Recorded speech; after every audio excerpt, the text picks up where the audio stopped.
Another episode of 10 Minute Cinema. Barble, how is it going? I'm alright. Did you know that we are now available on SoundCloud and Stitcher? Nope, don't know what that means either, but thanks. Not just iTunes or YouTube. Okay. But also those two. Neat. Yeah, that happened this week. You're welcome. Okay. Yeah. So, did you watch anything? Nope. I did. Cool. Yeah, you're behind now. Am I? You're officially behind. Okay. I caught up to you. I think you were ahead the whole time. I was, but I felt bad because a couple of times you actually watched and I didn't. So. Okay. So I went and watched Bad Santa 2 today with my dad. Oh, yeah? Yeah, it was not that good. I can imagine. Yeah, I mean, okay, so... Comedy sequels, usually not a good idea. Comedy sequels are okay, though, sometimes. Very rarely. Very rarely. I disagree. I like a lot of them. But here's the issue with this one. Bad Santa came out in, like, 2004? 2003? Maybe 3. Yeah. Around that time. Bad Santa 2 comes out 2016. Yeah, that's this year. 13 years apart. Don't make a sequel after 10. Unless it's something big like Star Wars. It never works out. Name one sequel besides a major franchise where it's come out more than 10 years and still been good. I'll get back to you. Okay. I doubt you can. Okay. Except for blockbusters. Okay. Alright. So, but, I mean, there were some funny parts to it. They exchanged Lauren Graham with Christina Hendricks from Mad Men. Something like that. And that was cool. There's some slightly funny parts in it that made me laugh, but for the most part, it was just below average. I won't recommend going to see it in theater, but, you know, if you loved the first one or even liked it a lot, you could pop in a Redbox rental and enjoy it enough to justify the $1.50. Okay. So, with that said, do you want to drop into minutes 70 through 80? I don't really want to drop in. Let's just walk in like a normal person. We're sitting, though. We could drop in still. I don't think so. We could. There's a way. Alright, anyway. So the last we left off, Stripe was cutting some brakes on the cop car. Was he? He was about to. Was that Stripe? No. Oh, it wasn't Stripe? I was it thinking of Stripe. It was just a gremlin, I believe. Huh. I could have swore it was Stripe. Alright, well that's my bad. Okay. Either way, brakes were cut on the cop car. Yep. And we still have more mayhem coming. Mm-hmm. We have a Santa coming running out of the house with gremlins all over him. He had like one on his face, a couple on his coat, body area. Mm-hmm. We have the cops running away. Then they're so incompetent they don't drive away. They're so incompetent they just drive away, leading up to the brakes being cut. We have Pete with a slingshot because that's gonna help. Yeah. But he does pull out a massive pair of scissors. Probably like the biggest scissors I've ever seen. Mm-hmm. And just decides to cut the Christmas lights for one, I guess, death. Yeah. You could assume that gremlin died. I would think so. But on this note, did you happen to catch some inconsistencies with this? No. As he cuts the lights, both sides of the lights are still lit up the entire time. And I'm not sure if you've ever tried, but using metal scissors to cut through an electrical wire would probably cause a spark of some point, if not electric shock. There you go. Nitpicking at its finest. I mean, it just seemed a little suspect. It does. You know, maybe they had like some kind of solar-powered Christmas lights. I don't know. 1984? In 1984, yes. Okay. No, they definitely weren't thinking when they made that scene, which is fine. Yeah. Whatever, it's the 80s. They could get away with it. People didn't look at those types of things back then, I guess, as much. And the effects, at that time weren't as good either, so people they were, like, amazed by the Gremlins, probably. And,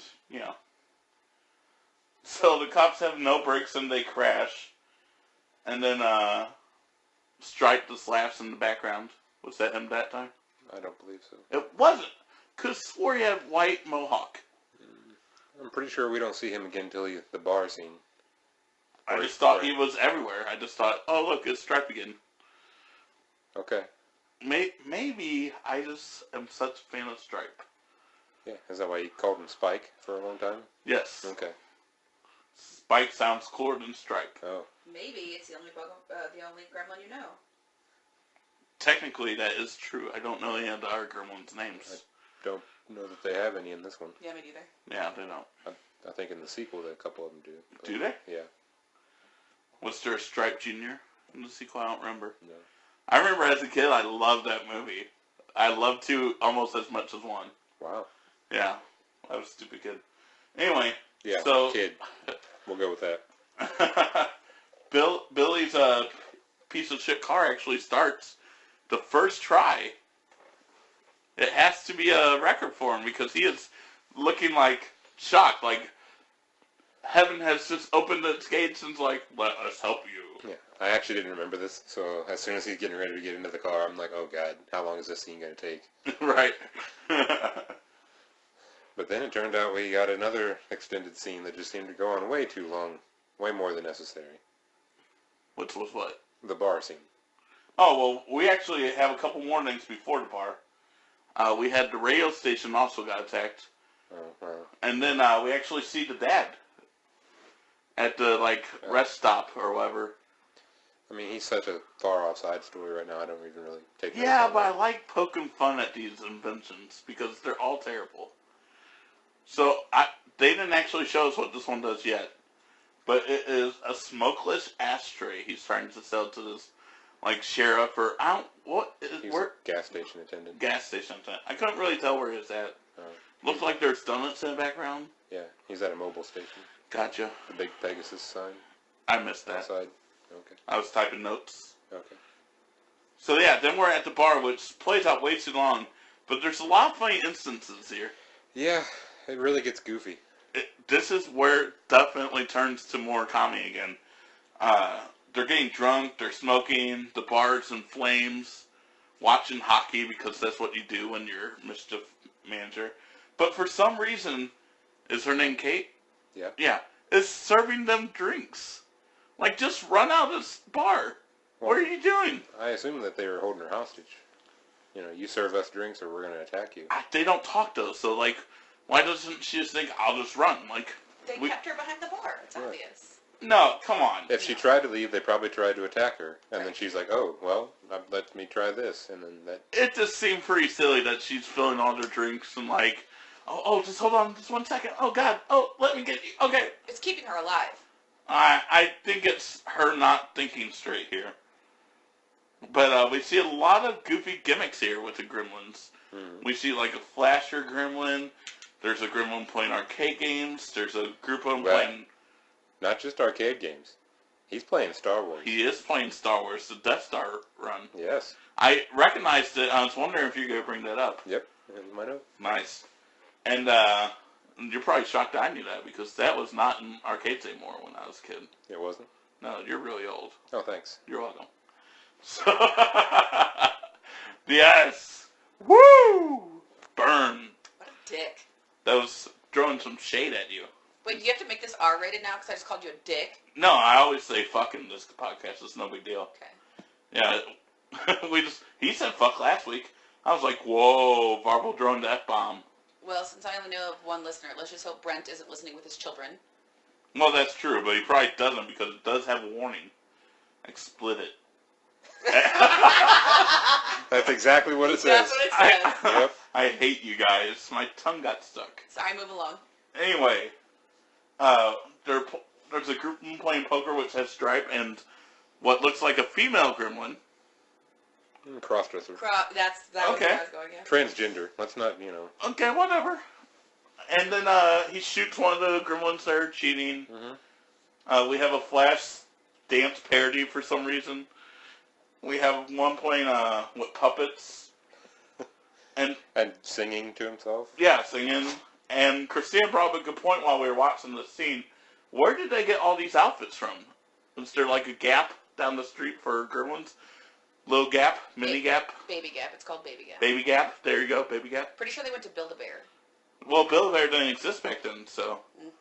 It was a good point when you said that, but I'm like, oh, A4, not good work.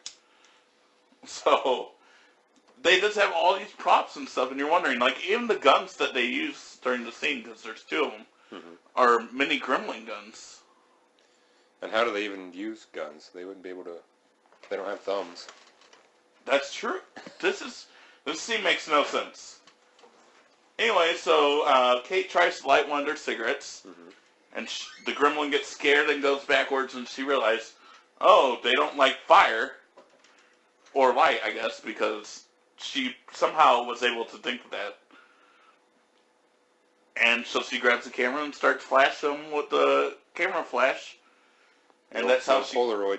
Yep. The old classic one, too. Like, that was cool. I remember those. I really want one as a kid. And then, yeah, she gets out of the bar. Billy to the rescue, comes up just in time, gets in the car, let's go. Yeah. Oh. So, yeah, as long as, I mean, she was already running out the door. So why the hell would he turn the car off? It's Billy. He knows how hard it is to start. These characters. It's the middle of the winter. It's freezing cold. Why would you shut the car off? These characters are perhaps the dumbest characters put in a movie ever. It's very possible. They have some really dumb tendencies. Yeah. And turning off the car is probably one of the dumbest. Yeah.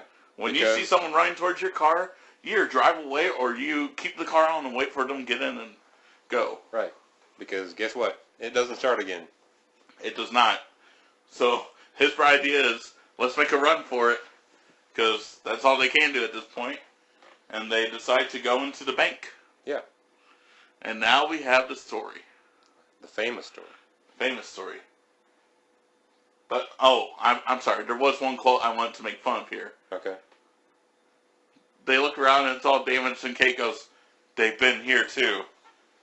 They've been around the whole town. What is she thinking? And as if it wasn't obvious, like she had to announce it to Billy. Because he wouldn't have known that they had been there. Well, to her credit, he probably wouldn't have known. It is Billy. So then she goes, now I have another reason to take Christmas. And we get the story. But unfortunately for us, the story actually will continue into next week's podcast. So, yeah. Do you want to start talking about it, or do you just want to save it all for next week? Let's just save it, I think. Yeah.